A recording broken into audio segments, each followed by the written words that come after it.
Bonjour à tous, bienvenue à la Minute Marché du Capitaine. Aujourd'hui, on est le dimanche 30 mai et c'est l'heure de votre rendez-vous analyse technique et trading. Comme d'habitude, je vous encourage à mettre un petit pouce bleu et à suivre la chaîne du Capitaine si cette analyse vous a plu. Tout d'abord, j'en profite pour souhaiter une bonne fête à toutes les mamans et aussi pour vous dire que la dernière interview du Capitaine est sortie. C'est le moment de vous présenter la tradeuse Oyana avec un parcours remarquable. Donc, je vous encourage vivement à écouter cette interview du Capitaine. Alors, au sommaire de la Minute Marché, on va faire un point sur le marché des actions, le marché traditionnel. Ensuite, on fera un point sur le Bitcoin, un point sur l'Ethereum et je vais m'intéresser à une crypto qui est haussière face au BTC, donc qui pourrait se trouver dans une configuration d'achat intéressante face à l'USD. Alors, le Nasdaq et le SP500 se trouvent dans une configuration graphique assez similaire. Dans quel sens je dis ça? Je dis ça parce que ici, on a une structure qui est devenue haussière ici sur le Nasdaq. On a bien un creux ici qui s'est dessiné au-dessus du précédent et on a bien un sommet ici à 13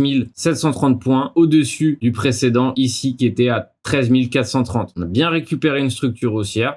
Cependant, on a eu un petit fake out qui est en train de se dessiner ici vendredi. Donc, qu'est-ce que ça veut dire? Ça veut dire que ici, si on perd les 13 618, on aura forcément une correction qui se dessinera sur le Nasdaq et forcément, ça aura un impact probablement aussi sur les crypto-monnaies. Attention, faut évidemment se préparer à cette correction, mais normalement, si tout va bien, cette correction dessinera uniquement un creux au-dessus du précédent. Donc, ce qui veut dire que la structure restera haussière en daily et ce ne sera que un creux de plus au-dessus du précédent. Donc, un pullback daily. Pareil ici sur le SP500, on voit qu'on est en train de buter ici sur cette résistance des 4200 points. Et on est en train de dessiner aussi une étoile du soir ou une bougie de retournement. Donc, on va voir aussi certainement une correction qui se dessinerait, mais ça n'entraînerait que un creux au-dessus du précédent et dans ces cas-là, éventuellement une continuation haussière par la suite. Donc vraiment, il faut garder ça en tête que pour l'instant, la structure est haussière sur le SP500, ce qui est positif aussi pour le marché crypto en général. Donc aussi, ce qu'on voit actuellement, c'est l'or qui est en train de décoller. Donc c'est très positif pour ceux qui investissent dans l'or. Je rappelle que se diversifier n'est pas une mauvaise idée. Avoir du Bitcoin, de l'or, de l'Ethereum dans son porte-monnaie n'est pas une mauvaise idée. On peut acheter l'indice sur FTX, l'indice de l'or, ou tout simplement aussi, pareil, je me suis placé sur le GDX de FTX. Pourquoi ce trade? Tout simplement parce que généralement, les mineurs d'or sont parfois en retard par rapport au prix de l'or. Donc, généralement, si l'or se porte bien, les mineurs aussi se porteront bien. Donc, diversifier un peu son porte-monnaie n'est pas une mauvaise idée. D'où la décision ici d'acheter sur le court moyen terme ici un petit DCA sur le GDX de FTX. Donc, or qui se porte plutôt bien. Il y a eu des moments où le Bitcoin et l'or étaient assez corrélés. Donc, on va voir si ça se mettra en place à nouveau. Mais en tout cas, on a la correction sur le Bitcoin qui perd en vélocité. Donc encore une fois ici, quand on a buté sur cette résistance daily des 40 300, le prix a corrigé. Pourquoi a-t-il corrigé et pas continué de monter? Tout simplement parce que on a une structure qui est baissière sur le Bitcoin. Je vous rappelle qu'ici en daily,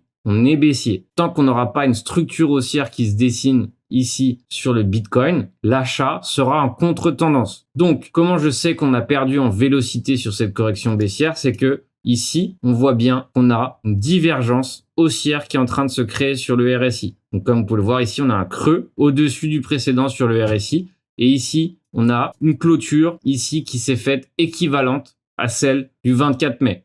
Donc ça, c'est extrêmement positif. Est-ce que c'est un signal d'achat ultime? Non, mais généralement, une divergence daily peut nous donner un signal d'achat swing assez intéressant éventuellement sur le Bitcoin. Donc, qu'est-ce qu'il faut prendre en compte? Il faut prendre en compte que si on perd ici les 30 000 $, on se dirigera sans aucun doute sur les 19 000 $ extrêmement rapidement.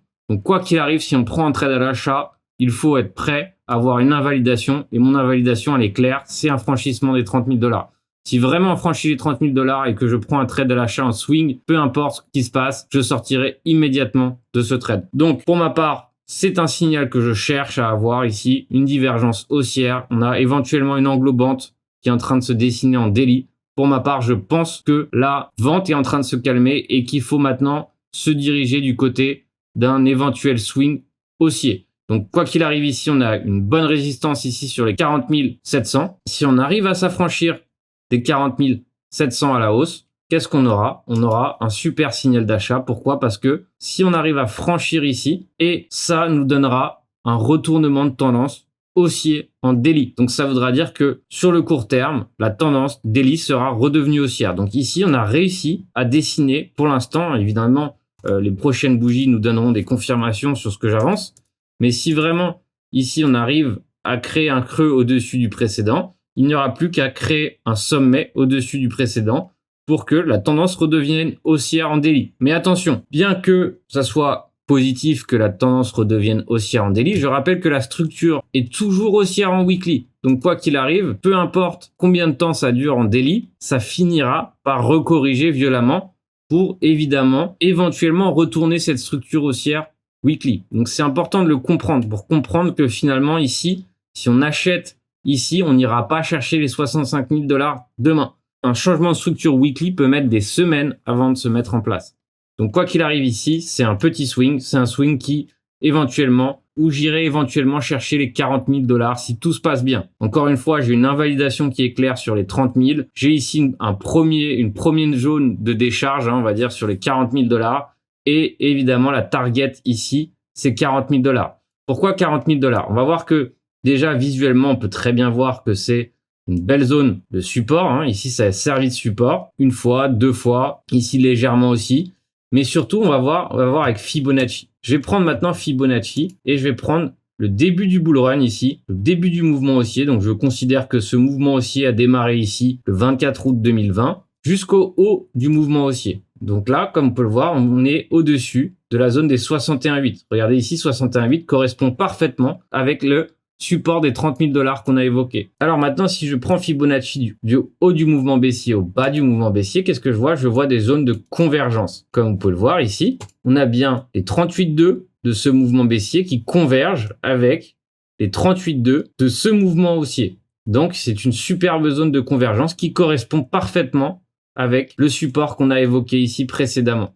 Donc, pour moi, 40 100 $ sera, quoi qu'il arrive, une zone de support extrêmement importante, une zone de résistance extrêmement importante. Pareil ici, comme vous pouvez le voir, on a cette zone ici, des 50 840 qui convergent parfaitement ici avec les 23,6 de Fibonacci. Donc on voit, on a une double zone de convergence ici. Donc pour ma part, je vois très bien que quoi qu'il arrive, ces niveaux vont servir de résistance. Donc ne soyez pas trop gourmand si vous faites un achat en contre-tendance. Pourquoi? Parce que quoi qu'il arrive, la tendance voudra reterminer par baisser à nouveau parce que la tendance majeure est baissière. Maintenant, on va faire un petit tour du côté d'Ethereum. Alors, Ethereum qui se trouve dans une configuration similaire que celle du Bitcoin, mais tout de même un peu plus intéressante. Pourquoi un peu plus intéressante? Parce que en weekly, la structure d'Ethereum n'est pas baissière. Elle est encore haussière. Pour l'instant, ici, c'est encore un pullback weekly qui s'est dessiné.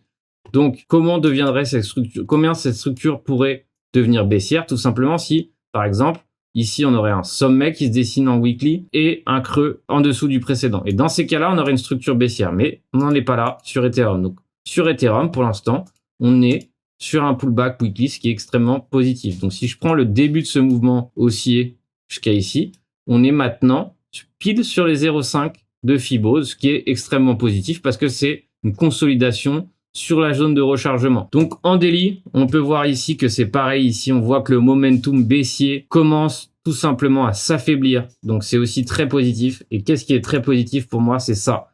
C'est cette petite base ici qui est en train de se construire. On a un creux au-dessus du précédent, comme on peut le voir. 2226 est bien au-dessus de ce creux ici des 1721. Ce qui fait que ici, globalement, Ethereum est en train d'essayer de redevenir aussi en daily. Quand est-ce qu'on aura une confirmation de ce mouvement daily? Tout simplement ici, si on franchit les 2900, on aura un changement de structure ici qui se mettrait en place si on arrive à franchir les 2900. Donc 2900 serait un signal d'achat extrêmement important, tout simplement parce que ça serait un retournement de tendance daily. Donc on surveille. Pareil ici, on décide d'acheter Ethereum. Pour ma part, j'en ai profité pour l'acheter ce week-end, tout simplement parce qu'on est descendu ici sur la zone de rechargement ici des 0,5 61,8 de ce dernier mouvement.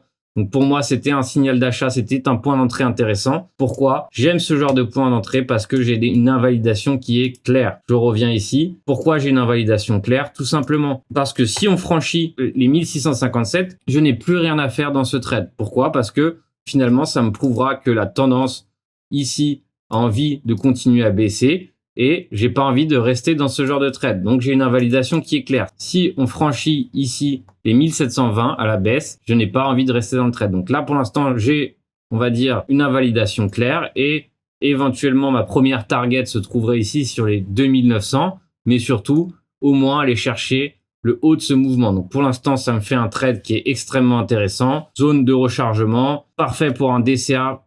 Je vous rappelle que je veux continuer à m'exposer sur mon portfolio court moyen terme sur l'Ethereum. Donc ici, je parle trading et pour moi, c'est un signal d'achat extrêmement intéressant. Tout simplement parce que, comme je vous l'ai dit, l'invalidation est claire. Donc pour conclure, ici, si on franchit les 2891, on aura un retournement de tendance haussier. Pour aussi comprendre le scénario inverse, le scénario baissier, c'est si vraiment on franchit ici les 2200, on aura une continuation baissière qui se serait en train de se mettre en place. Et le signal de vente définitif serait de franchir 1731. Si on franchit 1731, on aura une continuation baissière. Donc c'est très important de toujours comprendre les deux scénarios. Donc c'est pas parce que j'achète ici que je reste indéfiniment. Non, si j'achète sur ce niveau, je sortirai quoi qu'il arrive ici sur les 1700. Donc maintenant qu'on a vu Ethereum et Bitcoin qui se trouvent, on va dire en tout cas sur une envie de reprendre la hausse tout en étant baissier. Donc je rappelle que ces deux charts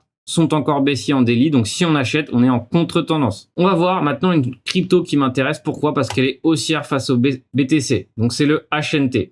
Si on regarde le HNT face au Bitcoin, donc je rappelle que quand on regarde les charts face au Bitcoin, lorsqu'ils sont haussiers face au Bitcoin, les corrections face au dollar seront moins importantes. Pourquoi? Parce que un chart haussier face au Bitcoin est forcément plus fort qu'un chart haussier face à l'USD. Donc lorsqu'un chart est haussier face au Bitcoin, il y a vraiment une envie de rester haussière sur l'USD. Donc s'il y a une correction qui se met en place, il se rattrapera bien plus vite que d'autres. Donc ici, qu'est-ce qu'on a? On a sur le HNT, on a eu un petit fake out qui s'est dessiné, mais on se trouve actuellement sur la zone de rechargement ici des 0,5 de Fibonacci face au Bitcoin. Donc ici, c'est pareil, ça nous donne une zone de support intéressante ici, qui était autrefois la résistance. Donc c'est pareil ici, c'est une zone qui pourrait éventuellement servir de pivot. Donc maintenant qu'on sait ça face au BTC, HNT BTC, on va regarder face au dollar. Donc face au dollar, on a eu un petit fake out qui s'est dessiné. Donc on a eu ce range ici, on a eu ce gros range qui s'est dessiné ici entre 19,71 et on va dire 11 $. Donc ici, lors de la correction précédente, on a vraiment franchi ce range à la baisse, mais on a réintégré parfaitement ce range. Une fois qu'on a réintégré ce range, on est aussi venu sortir de ce range par le haut. Donc maintenant qu'on a corrigé le range à la baisse et à la hausse, on va éventuellement pouvoir prendre une direction sur ce trade. Donc ici, le shop était entièrement chargé, donc il est en train de se recharger et il va continuer de se recharger grâce à cette correction baissière qui est en train de se mettre en place. Ici, si je prends Fibo d'ici à ici, on est sur la zone de rechargement, ce qui est extrêmement positif. Et éventuellement, ici, on surveille. Alors maintenant, on est en train de faire un pullback ici après avoir fait un fake out. C'est très bien. Tous ceux qui étaient trop exposés au coin, on est en train de recorriger de façon importante. Donc maintenant, ici, pour moi, c'est un point d'entrée intéressant. Pourquoi? Parce que très bien, on peut, pareil, céder de Fibonacci pour avoir une invalidation. Donc si vraiment, par exemple, on revient sur les 11 $, ça serait mon invalidation. Mais voilà, pour l'instant, la tendance est haussière face au dollar, ce qui fait que maintenant, on est en train d'acheter un pullback. Donc maintenant, on a eu un pullback qui s'est dessiné sur les 0,5. Éventuellement, il peut continuer à aller sur les 13 $. Mais par exemple, mon invalidation, elle est claire. Si on franchit les 11 $, je ne veux pas rester dans le trade. Mais pour ma part, je pense que ce coin 1 a envie de se diriger à nouveau, éventuellement, sur les plus hauts ici à 22 $, mais éventuellement dessiner des nouveaux plus hauts parce qu'il est haussier face au BTC. Donc pareil ici, ça fait un joli trade avec, on va dire, un joli ratio gain-perte. Rien qu'ici, en allant chercher le sommet, on a un joli ratio gain-perte ici avec 1,56. Encore une fois, le stop loss, c'est encore quelque chose de personnel. J'ai fait une vidéo entière sur les stop loss. Donc à vous de décider quel est votre stop loss.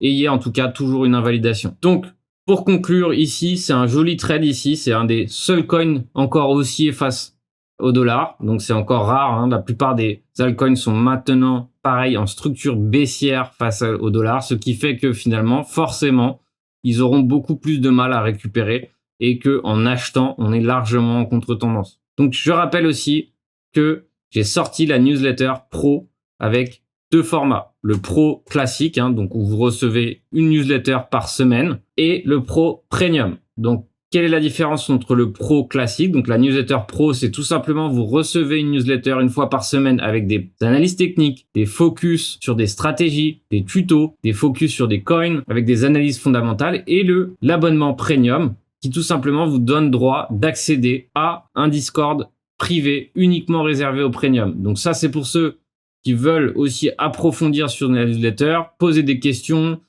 apprendre avec les autres. C'est la deuxième formule qui est proposée. Donc sur le site internet, vous pouvez acheter finalement de façon trimestrielle, semestrielle et annuelle. Ça vous permettra d'obtenir un rabais. Et sinon, sur Patreon, je vous conseille d'attendre le début du mois. Donc à partir de mardi, vous pouvez souscrire à la newsletter pro membre premium. Donc c'est pareil ici. Si vous voulez pas vous engager sur 6 mois, vous pouvez vous engager au mois par mois sur Patreon. Alors vraiment, cette newsletter pro permet d'approfondir le travail que je fais actuellement sur YouTube. Donc vraiment, ça vous permettra d'avoir une structure de travail, avoir des focus sur des coins intéressants comme on a pu voir aujourd'hui sur HNT, et surtout le premium, ça va vous permettre de progresser. Donc vraiment sur le premium, on voit des tutos qui vont être propres au premium. Donc encore une fois, je vous encourage largement à souscrire à cet abonnement. Prochaine newsletter, donc pro, qui arrive dès lundi. Donc si vous voulez en profiter lundi soir, c'est le moment de vous inscrire évidemment.